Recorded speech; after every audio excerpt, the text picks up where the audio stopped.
Hey everybody, it's Beer, and we're back with another Archetype 101. We're just hashing through all of these for the weekend. Today is actually our double feature, and the first one on the docket today is set 13 Boujack, a sweet combo-based archetype in blue, which is a lot of fun, especially when you consider all the untapped mechanics that blue has access to, really allowing you to extend your plays. If you guys want to pick up your pre-release product for set 13, then I have to point you guys over to 3 Mana Inc., the best place to get your Dragon Ball sealed and single product guaranteed. And if you guys want to watch me play wacky decks like this, I will be playing in a Dragon Ball tournament today. Link to my Twitch is down in the description. I play every Monday through Thursday and on weekends for tournaments. And last quick thing, I usually do this at the end of the video, but hey, I figured for once I'd actually throw it at the front, see if it actually does anything. Guys, if you like my kind of content, subscribe button's in the corner. I upload a bunch of stuff between Dragon Ball, Digimon, we're looking into My Hero Academia, all that jazz, very fun stuff. So that's over there if you want to go and follow me on more content. With that said, let's just jump right into this archetype. Like we opened, it is a combo based archetype. You're comboing to play your battle cards, and through that you're accruing a bunch of value. The archetype really only gets explained by that front. There's a couple of sweet cards that obviously synergize really well, but for the most part you're really a blue combo deck, and everything comes from you being able to combo your cards, play your cards via combo, and everything like that. And of course it always ends up starting off with the leader. Here we got Boujack. Permanent, reduce the common cost of mono blue Boujack Brigade cards in your hand by 1. So it is mono blue, so unfortunately he has no synergy with the Boujack stuff from the past, unless there's a couple of blue cards in there, which there are. But for the most part, you really are focused on the mono blue aspect of this deck. But there is some splashability in there if you're trying to get creative. Activate battle once per turn. Use 1 mono blue Boujack Brigade card in your energy in a combo. If you do, place the top card of your deck in your energy in rest mode. So make sure you use the energy before you combo it, would be nice, but at the end of the day, that's what you're doing. And it's very in theme with what Gohan was doing in blue. So blue, this set has a lot of energy based play. Gohan being that when you place energy, you get to swap it and stuff like that. This leader specifically being that you get to combo out of energy area. Awaken when your life is at 3 or less, or you have a blue units card with a specified cost of 4 in play. You may draw 2 cards, switch up to 1 your energy active mode, flip this card over. We love alternate awaken conditions. This one being really easy to fulfill. Then Boujack Subjugator Unbound, permanent, reduce energy cost of comboing mono blue brigades by 1. Auto once per turn for 1 blue, and choosing 1 card in your hand and discarding it, and you can only activate blue card skills from your hand and can't activate counter skills from your hand for the turn, so a lot of limitations there. When your opponent attacks, switch up to 4 your mono blue energy to active mode. This basically meaning that you can go for big combos and use your skills to be able to do stuff, but not being able to counter is pretty tough. But if you know your opponent's going for the kill turn, this is a great skill to activate to give you the energy you need to be able to survive the strike. Activate battle once per turn. Use 1 mono blue Boujack Brigade card in your energy in a combo. If you do, place the top card of your deck in your energy in rest mode. So again, that same ability that we saw from the front side over onto the back side.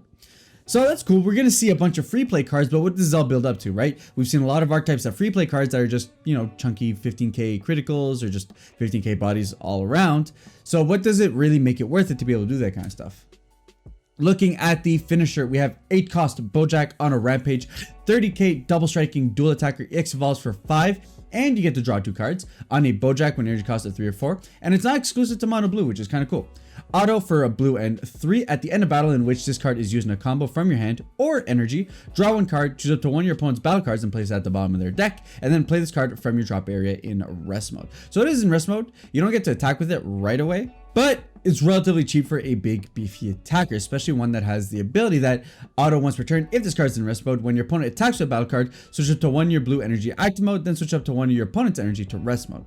So it is once per turn, and it's kind of like just a, you know, just cheeky choke ability. But at the end of the day, you do have 2 ways to play this card, for 5 on top of another Boujack. If not, you can just prep it on board for 4. So there's a lot of duality there in how you want to go about doing it. Also, which is really cool, this is a 10k combo for free. With this leader, his combo cost goes to 0, which means you just got a 10k combo very clean, which means that defensively, this, you know, combo wise, this deck has a lot of ways to go forward. When we look at the combo play cards themselves, we start with Goku, the Evildoer, 3-drop, 20k auto for blue. At the end of battle in which this card is used in a combo from your hand or energy area, which is flexible, you may play this card from your drop area. Auto, when this card is played, choose up to 1 of your opponent's battle cards with an energy cost of 1 or less and place it at the bottom of its owner's deck. So in this suite of free or cheap play cards, we have some removal. And then looking at Beto, the Evildoer, 3 cost, 15k, unique critical for 1 generic. If your lead card is a Boujack Brigade card, at the end of battle in which this card is is used in a combo from your hand or energy, you may play this card from your drop area. If it's your opponent's turn, when this card is played, switch up to 1 your blue energy to active mode. So again, giving you more energy B, which is very interesting that this deck really wants to push you towards giving you a bunch of free energy while at the same time being free to combo, which is very interesting. Activate main once per turn for 1. Choose one of your opponent's battle cards when energy costs of 3 or less and place it at the bottom of its owner's deck. So again, just more removal, and now we have a 15 critical body to be able to push in on our opponent. Moving forward, we have Boujack the Evildoer, 3 cost 5k unique blocker. Again, if you combo with him, you get to play him for 1. And then auto, when this card is played, choose up to 1 your opponent's battle cards with energy cost greater than their energy, and it can't attack or be used in a combo until the end of your next turn. So effectively, outside of its skills, you're petrifying the card, which can be very useful, especially for 1 energy. It does have its uses. Although be mindful, this still doesn't prevent Dark Broly from being able to combo away cards because he doesn't actually combo them away, right? He's using his skill. So there is that scenario that at least keep in mind if you're playing against decks like those that use skills to quote unquote combo them away, they'll still be able to do so even with Boujack. Then we have Boujack the Evildoer, 4 cost 20k dual attacker for a blue and 1. At the end of battle in which this card is used a combo from your hand or energy, you get to play it. This one costing 1 more, but it makes sense seeing as it is the card that allows you to then evo into the finisher. And auto, when this card is played, choose up to 1 of your opponent's battle cards and place it at the bottom of its owner's deck. Even more removal. And we're seeing this a lot in blue, that a lot of cards really want to start getting stuff off the board, which is nice because blue has had issues with board control in previous metas. So seeing more archetypes focus in on blue being able to do that is really great, especially since it's to deck and not to hand, which is so much worse.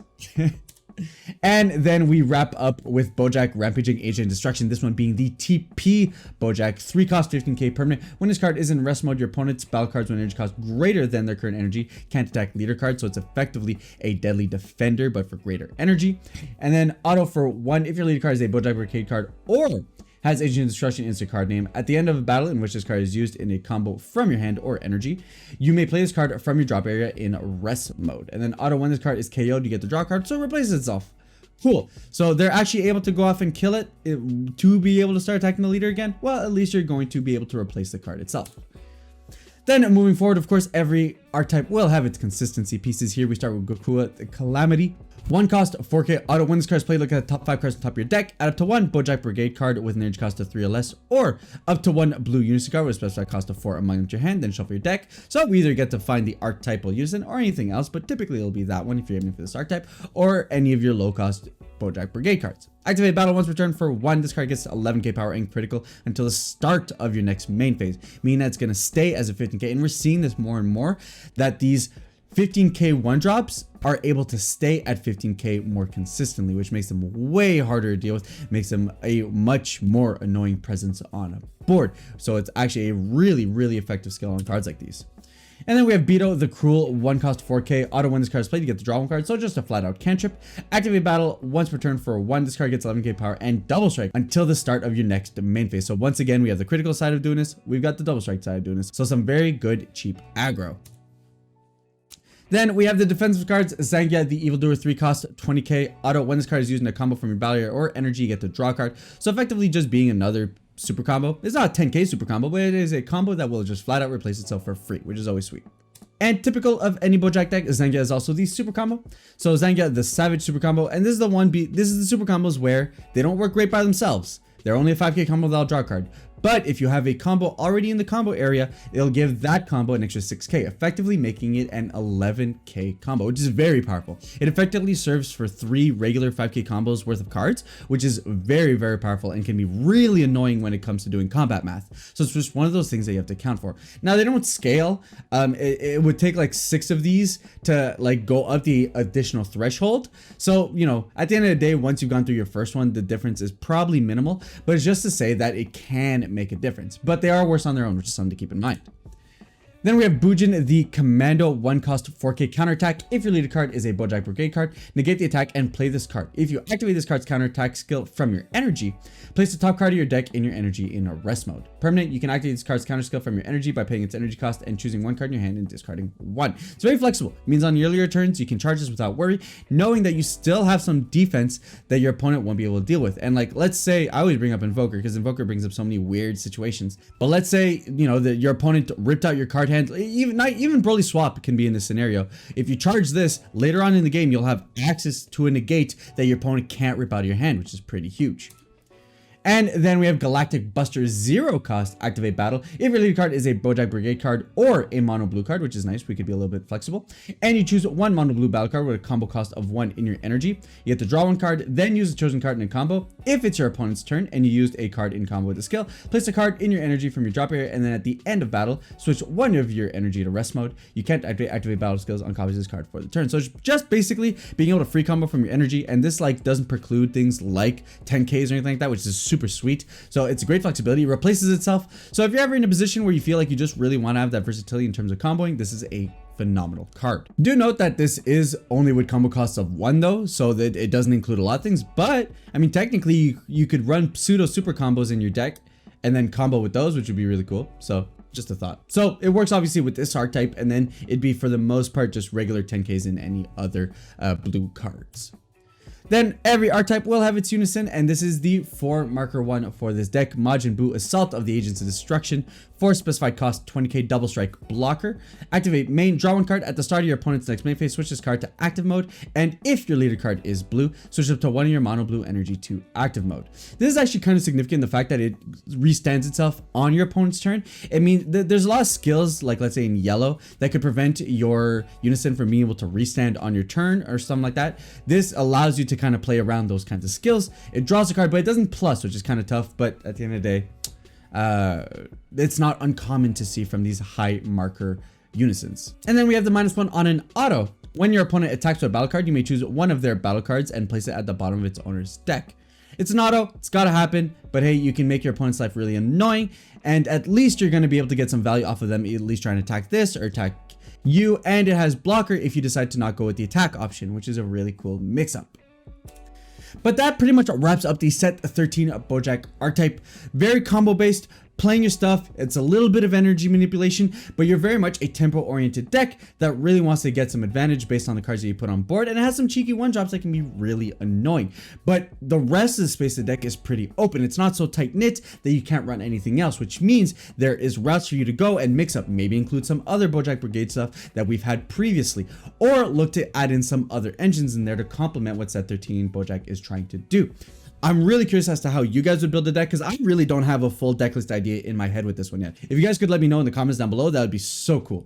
Of course, if you like the video, give it a thumbs up. Hey, if you dislike it, thumbs down works too. If you want to catch more of my videos, of course, we try and upload every single day. Try is the keyword here, and we're doing all the archetype 101s for set 13. Subscribe buttons in the corner. With that said, guys, I'll catch you guys on the next one. Ciao.